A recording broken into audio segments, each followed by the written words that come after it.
A Black executive perspective now presents Need to Know with the award-winning hyphenated Dr. Nsenga Burton. Dr. Burton, what do we need to know? Today we're going to talk about these DEI rollbacks that people, speaking of rollbacks, Walmart, you see what I did there? These DEI rollbacks that have been happening, and people are really up in arms about them, and are doing all kinds of things, which I agree with. Sometimes when you vote at the polls, you don't feel like it matters, but when you vote with your dollars, sometimes you can get a little bit further faster. So the most recent victim, I'll call Walmart the victim because we are not, is Walmart. Walmart has had a long history of having, at best, problematic relationships with the communities they serve. Large population. They are the nation's largest employer, but they also have the largest number of employees on public assistance. So while they tout conservative politics, their business practices don't align with, what conservatives pretend happens when you cut off people from resources that will help them live, right? So, corporations don't pay more. They don't elevate their employees. They don't give them more stock options, all the things that they say will happen if you stop giving people free lunch, and if you stop giving people WIC, and if you make people get jobs, and if you give the corporations tax cuts, they pass them on to the consumers. That is all hogwash. It's been proven hogwash. I am not an economist, I will say that, but I will say that Walmart is the greatest example of the hypocrisy of this democracy. And so now, after they pretended that they gave a damn after George Floyd, like a lot of other companies, it was really pretending, like it was performative, right? They're performing because, they could have done it all along. And they've done, scholarships and funded different types of cultural things. That's what corporations like to do, right? That's why they have their community affairs, external affairs, ways in which people figure out how you can use the corporation's resources to help the community. So, those things exist. But when you have a company that goes on record to say, I'm going to roll back all of these things, I'm not going to have these things in place, when they align themselves with people who call any person of color, especially a Black person, a DEI hire, knowing nothing about them, not even understanding how accomplished like a Westmore is, just blatant racism. Like, Tony is Black, thus and so he had to be a DEI hire. He couldn't have been accomplished. But what we know, people of color, I would probably, in general, Black people specifically, I'm Black. I know I keep getting, little text messages, emails, DMs. I'm a Black girl from Virginia, many, many generations. So I'm an American and we're not going anywhere. Yeah, landowner too. So my point is, Black people already understood, like, it says, oh, you have to be twice as good to get half as far. It's actually higher than that. You got to be perfect to get the interview to be passed over. So, we don't go in there like, oh, I'm Black. I'm going to get hooked up today. I'm going to get this job because I'm Black. I'm a woman. Woo! Child. Listen, this is it. I'm going to kill it and they're going to give it to me. Nah, that doesn't happen. I'm going to be horrible. I'm not going to happen. What happens is we have like these resumes, like Black women, most educated people in the country. Yeah, we have these like resumes, like pages of stuff. Experience, leadership, all the things, whatever. And what typically happens is people go through that and they look for that one thing that they're looking for in the duties and responsibilities that you don't have. And they ignore all the other things that you do have. And they say, oh, I'm so sorry, Nsenga. I'm so sorry, Tony. We need somebody who really does this well, and you don't have this experience, so we're just not going to let you do that.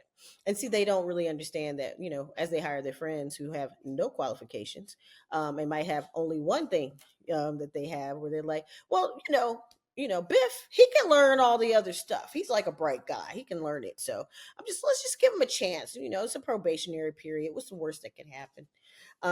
So we don't get the probationary periods. What's the worst that can happen? We don't get that. So you can like just go ahead and calm down about the DEI. The DEI was so that you would legally give us an opportunity to compete. Now there isn't that. So we will just go back to business as normal, being outstanding and being discriminated against, because that is what you signed up for with this particular administration. Thus and so corporations are now following suit. Like, woo! I don't have to interview Black people. Thank the Lord. Oh, I'm so sick of seeing them. I don't know who's going to work in these Walmarts, but let me see. Woo, I don't have to give interviews to Latinos. Yes, I can't wait for my white brethren to come and take these jobs that they want so much. So they can just go back to doing what they have historically done. And with the data even showed they continue to do as they found what we call workarounds, DEI policies that they had in place. So you all can, if you can show me some data, which you can't, of where affirmative action or DEI policies have completely changed the look and feel of a corporation. Like, I mean, Ford getting rid of their DEI. Like, seriously. Jack Daniels, we have Uncle Nearest. And you can thank Uncle Nearest for your recipe, Jack Daniels. Like, Jack Daniels was like working with Uncle Nearest. Like, you all can't even look at your story and should see how you can use it to support diversity. There would be no Jack Daniels without Nearest Green. Like, whatever. I can't do all the thinking all the time for all the people. So I'll just say this: don't fret. Just take note. Vote with your dollars. You know, if you were shopping at Walmart, you know, you don't have to. You can if you want to. Nobody's going to judge you. Nothing is going to change. You know, change is slow, but it is sure. So it'll come back around. And, you know, when it does, it will. And, you know, for 5 minutes, people will act like they give a damn about the most marginalized groups in the country. And then when it is no longer beneficial, or they find a tyrant or someone who will say the things that they've been thinking and wanting to say, but haven't because they want to keep their little job or keep their status in the church or do whatever, then they can be emboldened to say that. So just take notes. Like the DEI companies, all right, we can do that. We don't have to spend our money at those places. Also, take notes about what people are saying and doing and who they are. And as Dr. Maya Angelou told us,